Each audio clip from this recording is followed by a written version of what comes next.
Drivers want to know exactly how long the FMCSA Return-to-Duty process takes. Let me break it down. If you're new here, I'm Jerri. I've helped over 1,000 drivers get out of prohibited status. So here's a breakdown of the full steps. So the first thing you'll have to do is find a substance abuse professional. That professional is going to complete steps 1, 2, 3, and 4 in the FMCSA Clearinghouse. That means that they're going to put you through an evaluation. They will ask you some questions.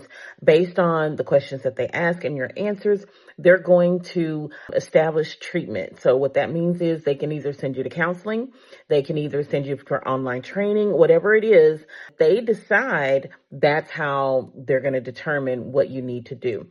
Now, the treatment and the process for steps 1, 2, 3, and 4 can take anywhere from a week, 2 weeks. I've even seen it take up to 6 months.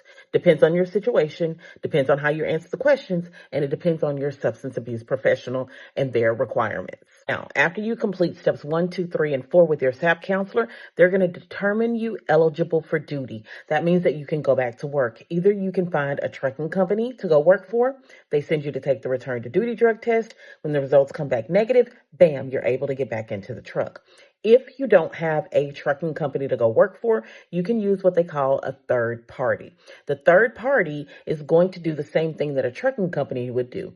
They would send you to take the return to duty drug test. They'll coordinate with your staff and get the paperwork. Once the results come back, as long as you're negative, they'll put a check mark in step number 5.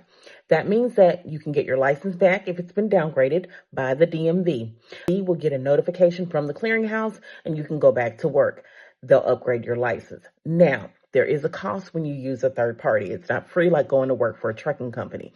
So either go find a trucking company or go find a third party. If you need a third party, we are a third party. Our process takes no more than 3 to 5 business days to complete. And again, we have to wait on your SAP paperwork from your SAP counselor. So if your SAP is quick in sending us those papers, we're done within 3 to 5 business days after you take the drug test and we get the negative results back. Step 6 is done when you go and find a trucking company to work for. They're the ones that send you to take those follow-up drug screens. Those follow-ups are just like pop-up tests. Your company will send you to take those. And depending on how many you have that are prescribed by your SAP counselor, that determines how long it's going to take in that process. Now, step 6, I've seen step 6 for some drivers take a year.